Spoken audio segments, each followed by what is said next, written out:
다 함께 우리가 묵상함으로 부활절 다섯째 주일이자 어린이 주일 예배를 하나님께 드리겠습니다.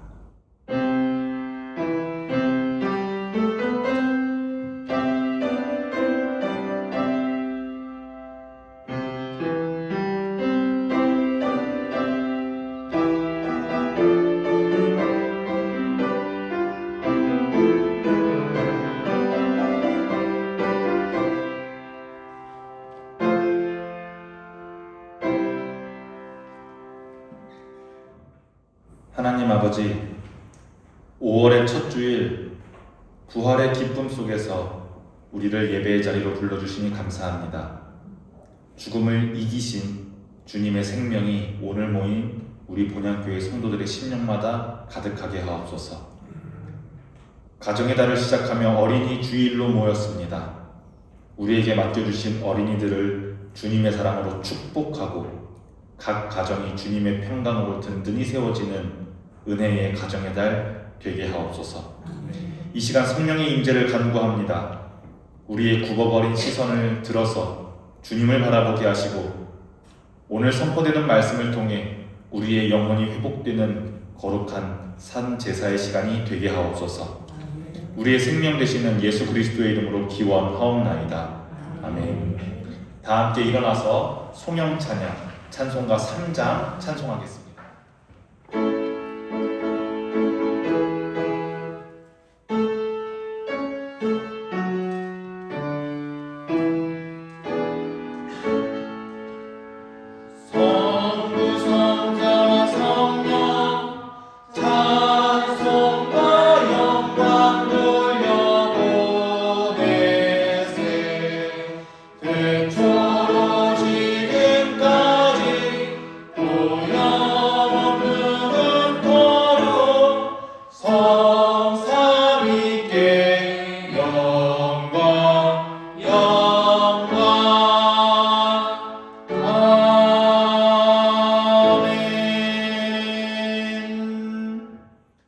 찬송가 뒤편에 있는 성시를 교독합니다. 성시교독 96번 어린이 주일입니다. 보라, 자식들은 여호와의 기업이요 젊은 자의 자식은 장사의 수중이 화살 같으니 이르시되 진실로 너희에게 이르노니 너희가 돌이켜 어린 아이들과 같이 되지 아니하면 그러므로 누구든지 이 어린 아이와 같이 자기를 낮추는 사람이 또 누구든지 내 이름으로 이런 어린 아이 하나를 영접하면 또 아비들아 너희 자녀를 노엽게 하지 말고 오직 주의 교훈과 훈계로 양육하라. 다 같이 그리하면 늙어도 그것을 떠나지 아니하리라. 아멘. 사도 신경하심으로 우리의 신앙을 고백하겠습니다. 나는 전능하신 아버지 하나님 천지의 창조주를 믿습니다. 나는 그의 유일하신 아들 우리 주 예수 그리스도를 믿습니다. 그는 성령으로 잉태되어 동정녀 마리아에게서 나시고 본디오 빌라도에게 고난을 받아 십자가에 못 박혀 죽으시고 장사된 지 사흘 만에 죽은 자 가운데서 다시 살아나셨으며 하늘에 오르시어 전능하신 아버지 하나님 우편에 앉아 계시다가 거기로부터 살아있는 자와 죽은 자를 심판하러 오십니다. 나는 성령을 믿으며 거룩한 공교회와 성도의 교제와 죄를 용서받는 것과 몸의 부활과 영생을 믿습니다. 아멘. 자리에 앉으시기 바랍니다. 찬송가 565장을 찬송하시고 이어서 문혜영 집사님 예배를 위해 대표기도 하시겠습니다.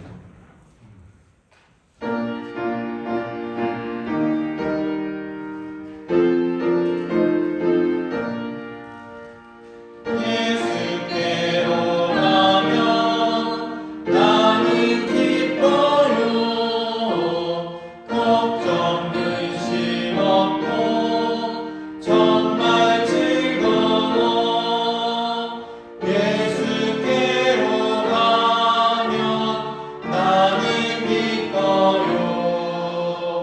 나와 같은 아이 부르셨어요. 예수께로 가면 맞아주시고 나를 사랑하사 용서하셔요. 예수께로 가면 나는 기뻐요. 나와 같은 아이 부르셨어요. 예수께로 가면 손을 붙잡고 어디서나 나를 인도하셔요. 예수께로 가면 나는 기뻐요. 나와 같은 아이 부르셨어요.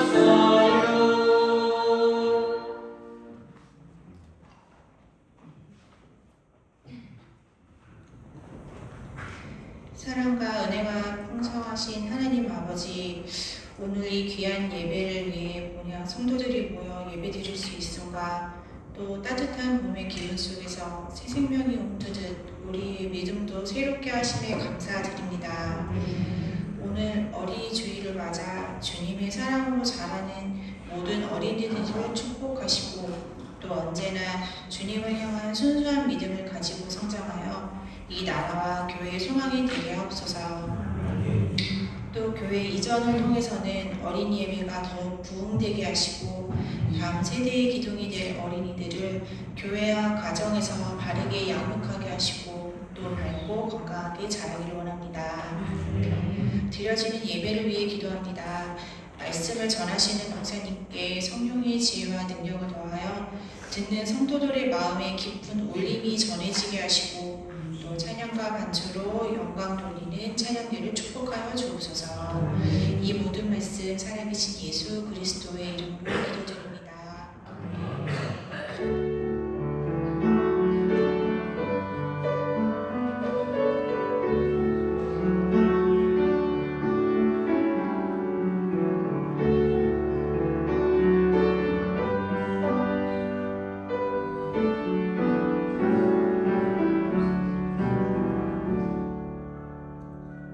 찬송가 50장 2절 부르심으로 우리가 다 함께 봉헌 찬양하겠습니다.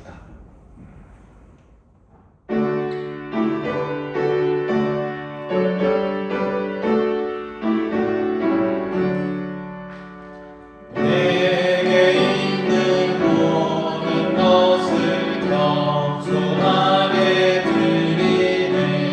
세상 욕심 멀리하니 나를 받아주소서. 주께 드리네.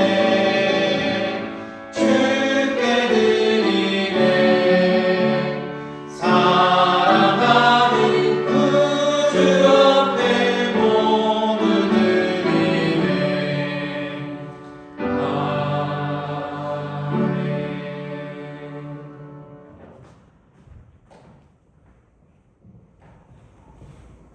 드려진 봉헌을 위해 함께 기도합니다.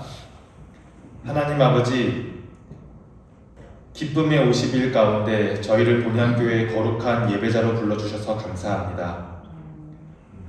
5월의 첫 주일 아침 이 시간에 우리가 가진 모든 것들이 주님께로부터 왔음을 고백하며 감사의 마음을 담아 귀한 예물을 드립니다. 특별히 오늘은 어린이 주일로 지키며 우리에게 맡겨주신 어린 생명들을 주님의 손에 온전히 의탁합니다. 어린아이같이 하나님의 나라를 받들지 않는 자는 결코 들어가지 못하리라 하신 예수님의 말씀을 가슴에 새깁니다. 이 예물들이 다음 세대를 세우고 우리 아이들이 주님의 사랑 안에서 지혜가 자라고 희가 자라나며 세상의 빛과 소금으로 성장하는 거룩한 밑거름이 되게 하옵소서. 가정의 달 5월을 시작하며 간절히 기도합니다. 성도들의 가정마다 주님의 평강이 강물처럼 흐르게 하옵소서. 부모들은 자녀를 주의 교양으로 양육하며 자녀는 부모를 공경함으로 주님이 약속하신 복을 누리는 작은 천국의 모형이 되게 하옵소서. 혹여나 질병과 경제적 어려움, 관계의 아픔으로 신음하는 가정이 있다면 주님의 강한 손으로 붙들어 주시고 그 메마른 자리에 부활의 생명력이 피어나게 하옵소서. 또한 우리 본향교회가 새로운 비전을 향해 나아가는 모든 과정 속에 동행하여 주시옵소서. 8월에 예정된 새로운 터전 의로의 준비 과정들이 주님의 세밀하신 인도하심 안에서 진행되게 하시고 흩어져 있는 지체들이 하나 되어서 주님의 영광을 선포하는 복된 교회 되게 하옵소서. 주님께 드려진 이 예물들이 구제와 선교 그리고 주님의 나라를 확장하는 일에 오차없이 쓰이게 하여 주시옵소서. 예물을 드린 손길들 뿐만 아니라 마음은 간절하지만 형편이 어려워 눈물로 기도하며 빈손으로 나온 지체들에게도 하늘의 신령한 복과 땅의 기름진 복으로 충만히 채워주시기를 간절히 기도합니다. 예배의 남은 순서도 주님께서 주관하여 주실 줄 믿사오며 우리의 영원한 소망 되시는 예수 그리스도의 이름으로 기도합니다. 아멘. 교회 소식을 전달해 드리겠습니다. 오늘은 부활절 5째 주일이자 어린이 주일입니다. 성령 강림절이 얼마 남지 않았습니다. 5월 가정의 달 위해 5월 가정의 달 안에 여러분들이 부모님을 위해서, 형제 자매를 위해서, 자녀들을 위해서 축복하고 기도하는 여러분들 되기를 주님의 이름으로 소망합니다. 이번 주는 어린이 주일입니다. 다음 주는 어버이 주일입니다. 봄신방이 많이 진행되어서 이제 해야 할 성도님들보다 한 성도님들이 더 많아졌습니다. 지금까지 봄 신방을 위해서 기도로 준비하시고 기쁨 가운데 마친 성도님들을 축복하고 기도로 봄 신방을 준비하시는 여러분들도 기쁨의 신방 맞이하시기를 바랍니다. 이번 주 예배 이후에 교회 청소하고 합심 기도 모임으로 모입니다. 주보에 기록되어져 있는 주보에 표기되어 있는 이번 주 합심 기도 제목을 가지고 기도합니다. 여러분들도 꼭 기도 모임에 참여하지 못하시는 분들도 꼭 이 주보를 잘 챙기셔서 이 기도 제목으로 한 주 동안 기도로 동참해 주시면 감사하겠습니다. 교회 이전 안내입니다. 2주 전에 한번 광고 드렸던 적이 있는데요. 남촌동 본향교회에서 드리는 예배는 6월 두 번째 주일, 6월 14일 주일이 마지막입니다. 그리하여서 약 한 달 반 동안 인천 1호선 캠퍼스타운역에 있는 임시처소에서 예배를 드리다가 8월에 입당 예배 드릴 예정입니다. 모든 과정 가운데 여러분들의 기도로 함께 교회가 세워져 가기를 바랍니다. 이상으로 교회 소식을 마치겠습니다. 오늘 성경 봉독은 김현우, 김선우 어린이 나와서 성경 봉독 해주겠습니다.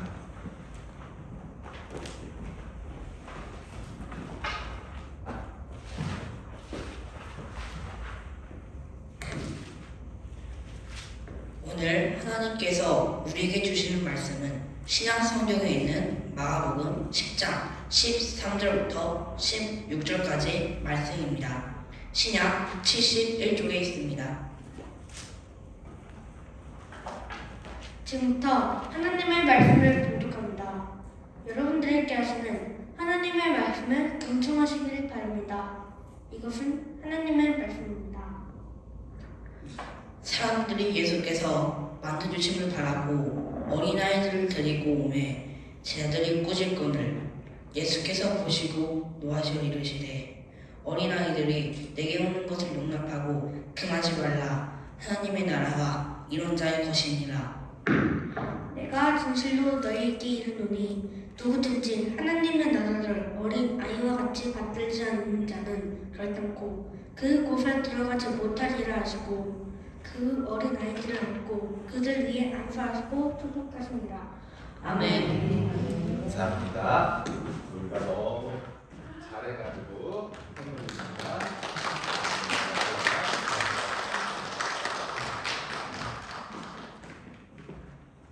감사합니다. 에스더 중창단 찬양으로 하나님께 영광 올려드리겠습니다.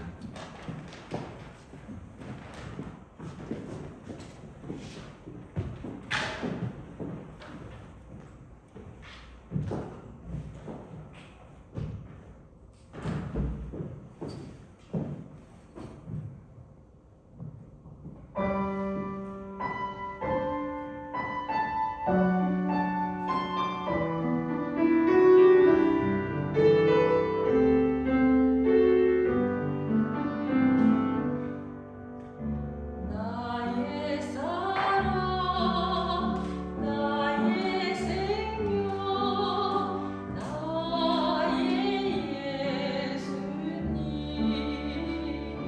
예수님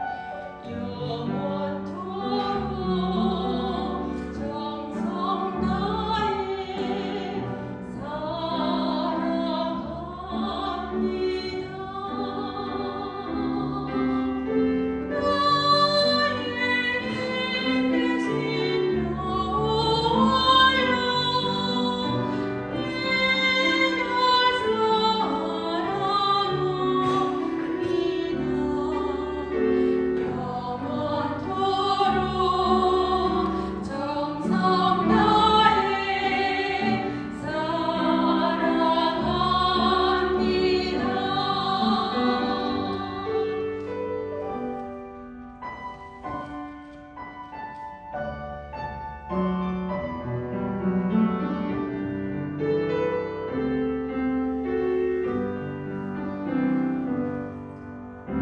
나의 사랑 나의 생명 나의 예수님 영원토록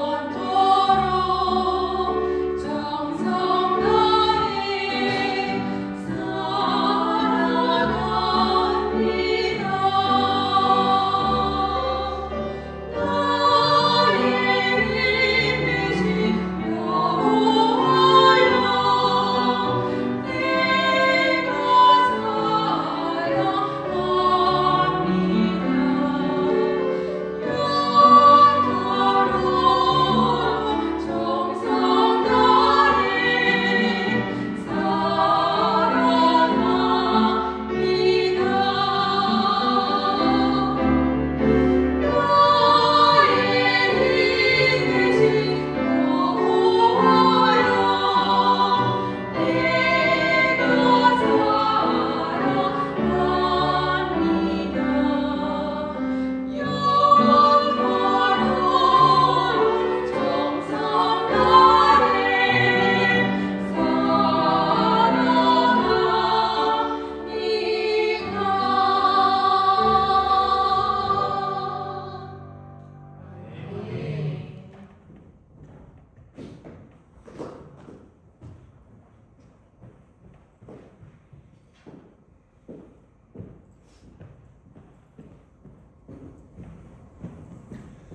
오늘은 어린이 주일입니다.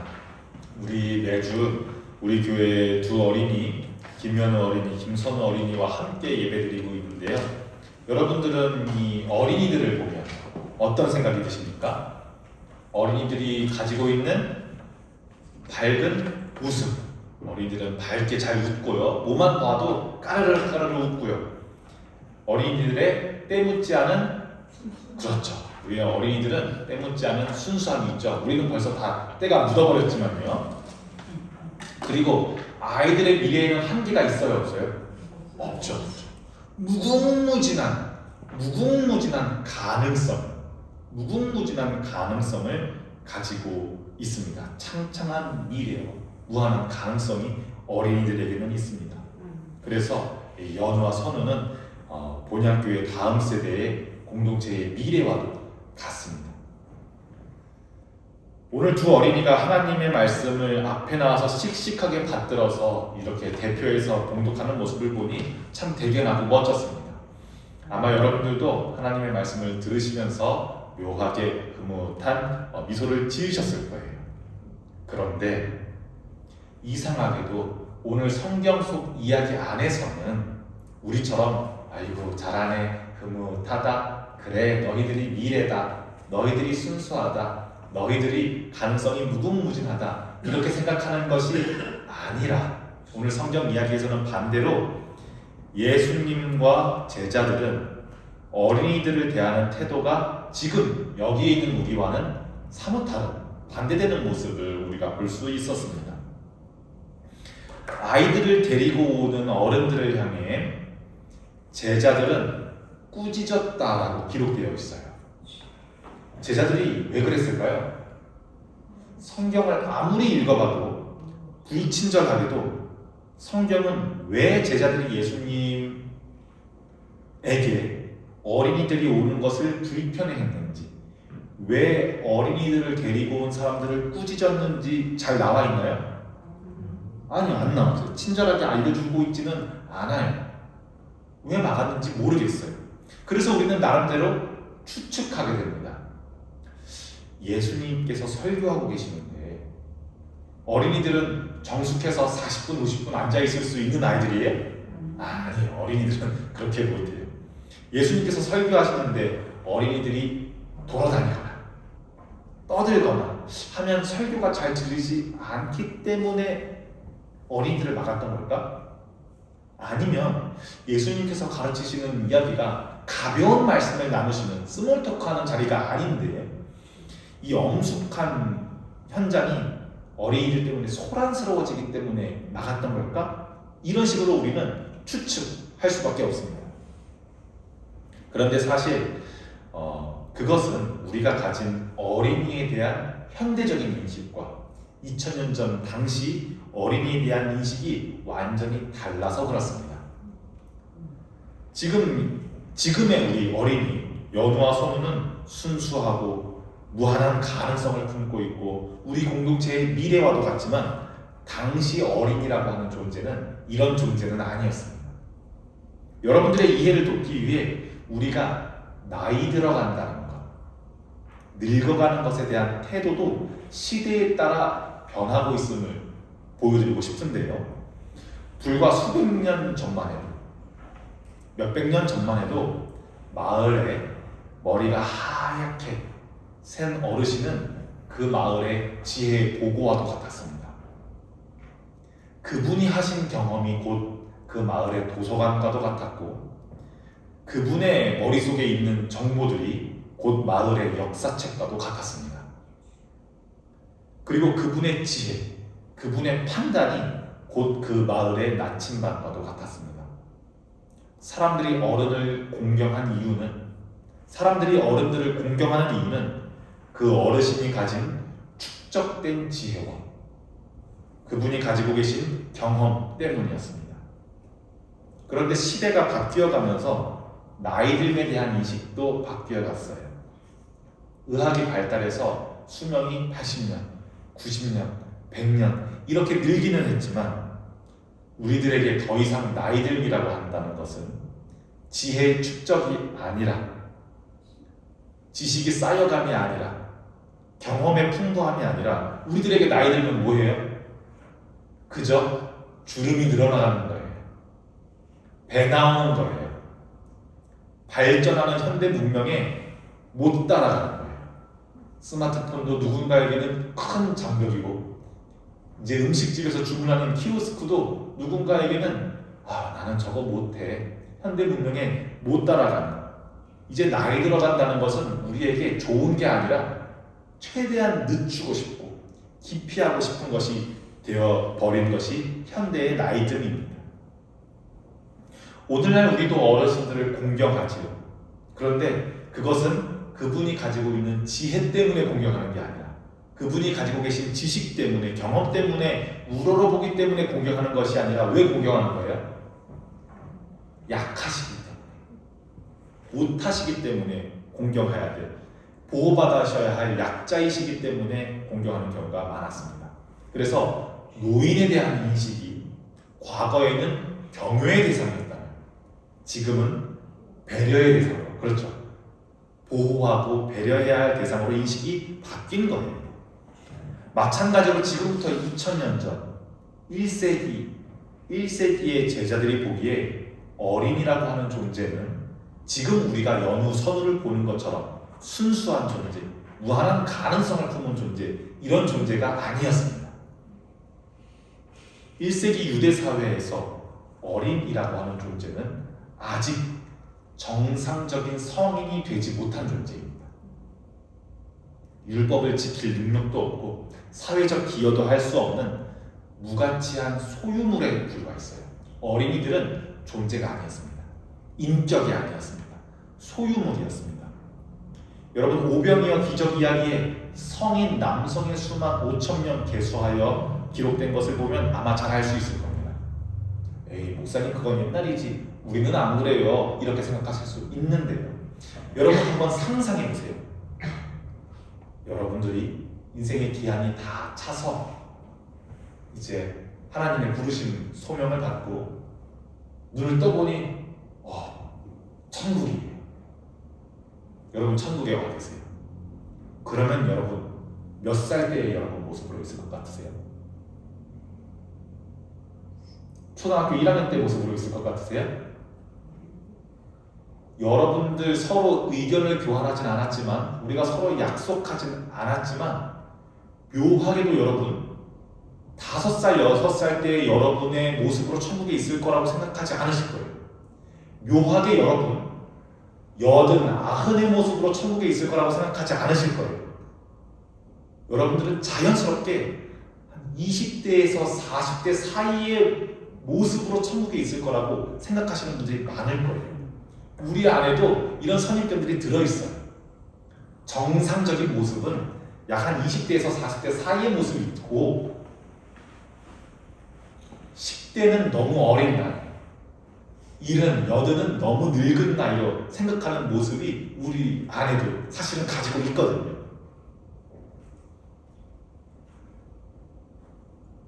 그렇게 생각하고 있는 과거의 그때에 제자들 눈에 지금 예수님께서 설교하시고 있는 이 자리는 예수님께서 이스라엘을 회복하고 위대한 하나님 나라를 세울 메시아의 일을 하고 계신 현장입니다. 그러니까 이분은 뭐가 되실 분이냐면 왕이 되실 분이에요. 그럼 우리는 뭐예요? 제자들은 누구예요? 왕이 되도록 도와야 하는 참모예요. 그러니 지금 예수님은 무엇으로 바꾸셔야 하냐면 바리새인들과 날선 신학적인 논쟁을 벌이셔야 하고요, 예루살렘의 정치적인 거물들을 상대하면서 이 새로운 나라의 기틀을 닦으셔야 하는 분이 예수님입니다. 그런데 아무런 가치 없는 아이들을 데리고 와서 예수님의 귀한 시간을 뺏으려 하니까 제자들 입장에서 어린이들을 예수님이 만난다는 것은 굉장히 비효율적인 일이고요, 예수님이 하시는 사역을 방해하는 민폐, 방해되는 쓸모없는 일이었습니다. 그래서 제자들은 예수님의 위엄을 지키기 위하여서, 사역의 효율성을 지키기 위하여서 충성스러운 비서의 마음으로 아이를 데리고 온 어른들을 꾸짖습니다. 지금 우리 선생님은 어린이들이랑 노실 시간 없습니다. 애들이랑 놀아주실 때가 아닙니다 하고 어린이들을 내쫓았죠. 그런데 이 순간 반전이 일어납니다. 14절을 보니까 도리어 예수님이 그런 제자들을 향해서 노하시어라고 기록합니다. 격렬하게 제자들에게 화를 내십니다. 예수님은 제자들한테 왜 화를 냈을까요? 제자들은 쓸모없는 존재가 예수님 앞에 오는 걸 막았습니다. 맞죠? 예수님에게 방해될 것 같은 존재가 예수님에게 오는 것을 참모로서, 제자로서 아주 잘 막았습니다. 제자들은 예수님에게 올만한 사람, 우리 예수님과 함께하는 사역에 유익한 사람들이 오기를 바랬습니다. 쓸모없는 어린이 말고. 그래서 제자들은 예수님에게 올만한 자격이 있는지를 따졌지만, 반대로 예수님은 비존재로 여겨지는 아이들, 그런 아이들을 예수님은 오늘 존재로 보십니다. 오늘 우리도 마치 제자들처럼 예수님 예수님께 찾아오는 어린이를 꾸짖는 제자일 수도 있다는 점을 여러분들 명심하십시오. 저 사람은 우리 교회에 도움이 안 돼. 저 사람은 아직 깊은 신앙생활 하기에는 아직 부족해. 인격적으로도 부족하고 성품으로도 부족해. 만약 우리가 마치 예수님의 참모가 된 것처럼 효율과 자격의 논리로 누군가를 막아선다면 아마 주님은 제자들에게 그러하셨듯이 우리를 향해서도 엄히 노하실 겁니다. 14절을 다시 한번 우리가 성경책을 보면서 읽어보면 좋겠습니다. 14절 다시 한번 읽어보겠습니다. 시작. 예수께서 오시고 노하시어 이르시되 어린 아이들이 내게 오는 것을 용납하고 금하지 말라. 하나님의 나라가 이런 자의 것입니다. 예수님께서는 하나님의 나라가 천국이 이런 자의 것입니다. 본향이 이런 자의 것입니다. 선언하셨습니다. 제가 말씀드렸죠. 우리는 흔히 예수님의 이 이야기를 읽으면서 우리도 어린아이들처럼 때묻지 않은 순수함을 회복해야겠구나 이렇게 생각하거든요. 오독이에요. 이 성경이 쓰여졌을 때 어린이들은 순수한 존재, 무한한 가능성을 지닌 존재, 이런 존재가 아니에요. 이런 것 때문에 성경이 여러분들 순수함을 회복하십시오 라는 이야기하고 싶어서 마가복음이 기록된 것이 아닙니다. 이때의 어린이 이해는 우리와 달라요. 성경이 쓰여졌을 때 어린이는 그런 존재가 아니었습니다. 본문의 맥락에서 어린이들이 가지고 있는 특징은 순수함, 착함, 장래의 가능성, 이런 긍정적인 심상이 전혀 없습니다. 이때의 어린이가 의미하는 것은 철저한 무능력을 의미합니다. 어린이들은 스스로 생명을 책임질 수가 없는 존재예요. 자기의 생존을 위해 전적으로 어른에게 의탁할 수밖에 없는 존재입니다. 주님은 바로 이렇게 전적으로 의존하는 것이 하나님 나라의 열쇠라고 말씀하십니다. 지금 우리가 살고 있는 세상을 보십시오. 월화수목금토 여러분들이 살아가는 세상을 보십시오. 이 세상은 무언가를 획득해야 하는 세상입니다. 무언가를 성취해야 하는 세상입니다. 영업이익을 잘 낼 만한 사람이 실적을 얻을 수 있고요. 실적을 성취한 사람만이 보수를 얻을 수 있고 승진을 얻을 수가 있습니다. 우리 어린이들, 학생들도 마찬가지예요. 시험을 잘 치를 만한 능력이 있어야 고득점을 받을 수 있고요. 그 고득점 점수를 가지고 있어야 원하는 회사에, 원하는 학교에 들어갈 자격을 획득할 수가 있는 게 지금 우리가 살고 있는 세상이에요. 그러나 지금 예수님이 제자들에게 가르쳐 주시고자 하는 하나님의 나라는 완전히 다릅니다. 하나님 나라는 실적이나 실력이나 공로를 쌓아서 조금씩 타고 올라가 사다리를 타고 올라가서 쟁취하는 획득물이 아니라고 지금 제자들에게 가르쳐 주십니다. 마치 어린아이가 부모가 차려준 밥상을 아무런 대가 없이 마치 때 되면 저절로 엄마가 밥을 뚝딱 만들어주는 것처럼 생각하며 먹는 것처럼. 여러분 한번 상상해 보세요. 연우와 선우가 지금 내가 먹고 있는 밥이, 지금 내가 뜨고 있는 국이 아버지의 땀과 어머니의 눈물로 지어진 것을 연우, 선우가 알고 내가 이 밥을 뜰 자격이 있는 사람인가 생각하면서 먹는다면 어린이겠어요 그게? 그건 어린이 아니에요. 그건 어린이 아니에요. 지금 내가 먹고 있는 게 아버지가 일하셔서 아버지의 땀으로 어머니의 눈물로 내가 지금 이 밥을 먹고 있구나 하면은 그건 어린이가 아니에요. 어린이는 어때야 어린이냐면 당연히 엄마가 때 되면 나한테 맛있는 거 준다고 생각해야 어린이입니다. 아무 자격 없이 무엇만 가지고 있어요? 배고픈 마음만 가지고 먹는 것처럼 지금 예수님께서 말씀하시는 천국은 하나님 나라, 천국, 본향 무엇이라고 말씀하셔도 상관없습니다. 하나님 나라는 아무 자격 없는 빈손으로 받는 자에게 주어지는 선물과도 같습니다. 무언가 가지고 있는 사람은 그 가진 것을 지켜야 하기 때문에 자기가 손에 쥐고 있는 것을 신뢰하게 됩니다. 하지만 아무것도 가지고 있지 않은 어린이들은 자신의 유능함을 믿을 게 없습니다. 그래서 오직 주는 사람을 의존합니다. 연우선우는 국이 짜다 하지 않아요. 왜냐? 주는 대로 먹을 수밖에 없기 때문에. 오직 가지고 있지 않는 자는 주는 의를 신뢰하게 됩니다. 주는 사람을 신뢰하고 받을 수밖에 없습니다. 그래서 생각해보면, 한번 깊이 생각해보면, 나는 왜 하루하루를 하나님 나라를 누리고 있지 못하지?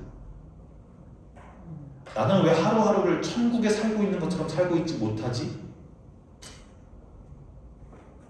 어쩌면 내가 하나님 나라를 누리고 있지 못하는 이유는 너무 가지고 있는 것이 부족해서가 아니라 오히려 너무 많이 손에 가지고 있는 것을 꽉 쥐고 있기 때문일지도 모릅니다.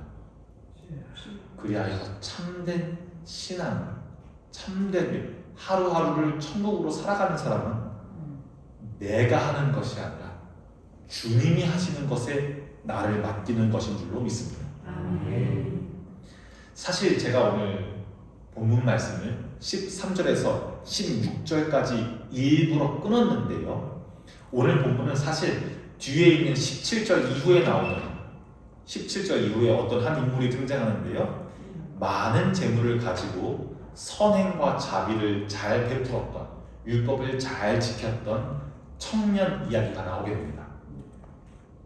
이 재물이 많고 율법을 잘 지킨 청년 이야기는 굉장히 의도적으로 함께 배치되어 있는 이야기입니다. 16절 이하를 잘 떠올려 보세요.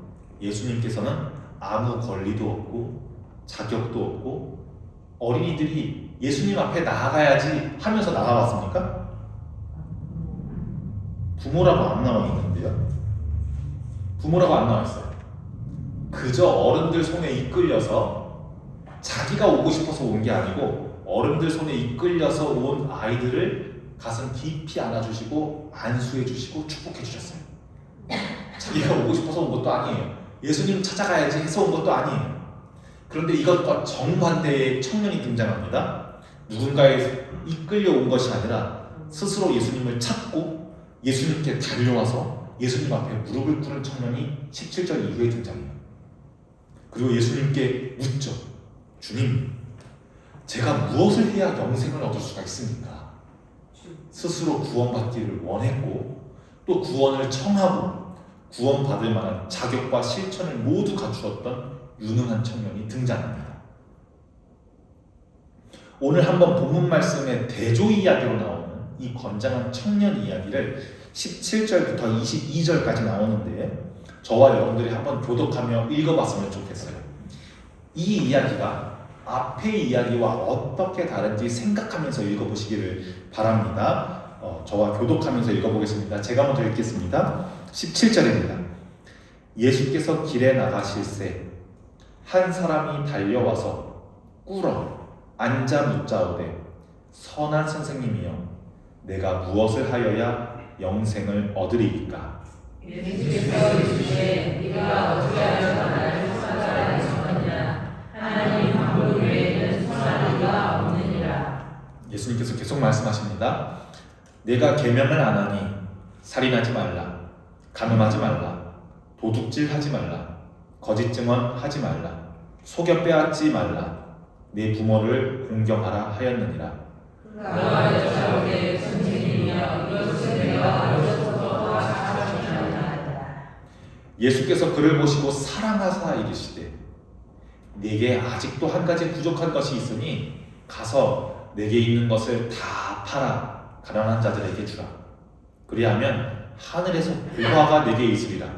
그리고 와서 나를 따르라 하시니 다 함께 그 사람은 재물이 많은 거로 이 말씀으로 인하여 슬픈 기색을 띠고 근심하며 가니라. 아멘. 지금 이 예수님에게 나온 청년은 우리 시대가 부러워할 조건을 사실 다 갖춘 사람이에요. 건장한 청년이지요. 부유하지요. 그리고 이 부유함이 잘못된 것으로 얻은 부유함이에요? 아니에요. 부당하게 정직하지 못하게 돈을 번 것도 아니에요. 도둑질하지 말라는 계명도 잘 지켰고요. 거짓 증언 속여 빼앗지도 않았고요. 게다가 인성이라도 안 좋으면 괜찮을 텐데 효자예요. 내 부모를 공경하라는 말씀도 다 잘 지켰어요. 물론 본인이 말하는 거긴 하지만요. 율법까지 완벽하게 지킨 신앙적으로도 모범생이에요. 그런데 한 가지가 걸림돌이 되었는데요. 역설적으로 그가 가진 잘 지킨 율법들, 그가 가진 재물들, 그가 행한 실천들, 가득가득 쌓은 것들이 주님의 나라로 들어가는 문턱에서 걸림돌이 됩니다. 재물이 많아서, 자기의 의로움이 많아서, 의지할 자원이 많아서 주님이 거저주시는 은혜를 받아낼 손이 없었습니다. 이렇게 읽어보니까 앞의 이야기와 뒤의 이야기가 의도적으로 이렇게 배치된 것이 잘 보이시지요. 스스로 달려와 능동적으로 주님 앞에 무릎 꿇은 이 청년과 남의 손에 이끌려 수동적으로 예수님 앞에 끌려온 어린이, 재물을 많이 가지고 헌금할 수도 있고 구제할 수도 있고 큰 사역을 감당할 수도 있는 청년과 가진 게 아무것도 없는 어린이, 무엇을 해야 영생을 얻을 수 있는지 주님께 그 뜻을 구하는 청년과 아무것도 하는 것 없이 주는 대로 받을 수밖에 없는 어린이. 예수님의 반응은 청년도 사랑하셨고 청년을 꾸짖지 않으셨습니다. 예수님의 반응은 청년도 사랑하셨고 어린이도 사랑하셨지만 청년은 결국 근심하여 떠나갔고 어린이는 안아주시고 또 안수하시고 또 축복하셨습니다. 본문 16절을 보십시오. 예수님은 어린이들을 단순히 허락하신 것이 아니라 어린이들을 안고 그 위에 안수하시고 축복하셨습니다. 가슴으로 깊이 끌어당겨 자신의 품으로 파묻으십니다. 이 말입니다. 이 두 개의 이야기에서 우리는 기독교라고 하는 종교가 어떤 종교인지, 교회에서 말하는 목사님들이 설교하는 하나님 나라, 소위 천국이라고 하는 장소가 어떤 장소인지 굉장히 잘 보여주는 본문입니다.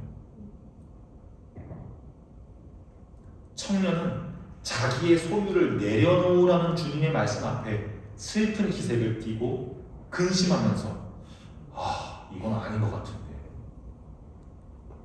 하면서 떠나갔습니다. 성도 여러분, 혹시 우리는 본향을 사모하면서, 혹시 천국을 꿈꾸면서 이 청년처럼 되고자 노력하고 있지는 않습니까? 더 많은 지식을 쌓으려고 하고, 더 효율적으로 일하려고 하고, 더 완벽한 계획을 잘 세우면 하나님께 사랑받을 수 있다고 믿는 일종의 성취의 감옥에 우리가 들어가고자 하고 있지는 않습니까? 그런데 예수님은 오늘 말씀하십니다. 그런 것들은 다 나눠주고 나한테 올 때는 빈손으로 와라. 빈손으로 내 품에 안기기만 해라 말씀하십니다. 오늘 우리는 보게 됩니다. 천국은 하나님 나라는 그곳까지 가기에, 그곳에 가기까지의 신앙은 내 힘으로 사다리 타고 올라가는 성취가 아니라 주님의 품에 파묻히는 안김입니다. 이번 가정의 달 5월에 우리가 꽉 쥐고 있는 유능함, 우리가 꽉 쥐고 있는 자격이라고 하는 손을 잠시 내려놓고 어린아이처럼 주님께 나아오십시오. 여러분들이 빈손이 되실 때 주님은 비로소 우리를 안아주시고 세상이 줄 수 없는 평강으로 여러분들을 채워주실 줄로 믿습니다. 주님의 품 안에서 참된 안식을 누리시며 거저주시는 은혜를 마음껏 받으시는 그런 가정의 달 5월 한 달이 되시기를 주님의 이름으로 축복합니다. 기도합니다. 오늘 말씀을 통해 우리가 꽉 쥐고 있었던 자격과 성취라고 하는 의로움의 짐을 내려놓게 하시니 감사합니다. 우리도 제자들처럼 자격을 따져가며 효율을 따져가며 누군가를 꾸짖던 우리의 완악함을 고백합니다. 주님, 우리를 용서하여 주시옵소서. 특별히 가정의 달 5월을 시작하며 간구합니다. 우리 본향교회의 모든 성도들의 가정이 오늘 예수님처럼 서로를 안아주는 주님의 품을 담게 하옵소서. 부모된 성도는 자녀를 주님의 눈으로 바라보며 축복하고, 자녀된 성도는 그 사랑 안에서 믿음의 뿌리를 깊이 뿌리내리는 복된 한 달이 되게 하옵소서.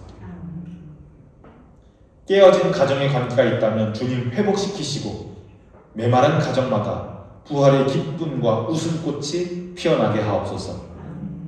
이제 우리가 어린아이처럼 빈손으로 주님 앞에 서고자 합니다. 우리를 안아주시고 안수하시고 축복하시는 주님의 그 품속에서 우리가 참된 안식을 누리게 하옵소서. 우리가 세상으로 나아갈 때 내 힘이 아닌 주님의 품에 안긴 평안으로 승리하게 하실 줄을 믿사오며 예수 그리스도의 이름으로 기도합니다. 아멘. 다 함께 일어나서 파송의 찬양하겠습니다.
이제는 우리 주 예수 그리스도의 무한하신 은혜와 하나님 아버지의 지극하시고 또 크신 사랑하심과 성령님의 감동케 하시고 마음의 위로를 주시고 성도와 성도가 서로 교통하게 하시니 자신의 의로움을 내려놓고 어린아이처럼 주님 품에 안기어서 하나님 나라를 누리기 원하는, 하나님 나라에 거하기로 다짐하는 본향교회 모든 성도들의 삶 위에 특별히 사랑하는 어린이들과 믿음의 가정들 위해 이제부터 영원토록 함께 하시기를 간절히 축원하옵나이다. 아멘.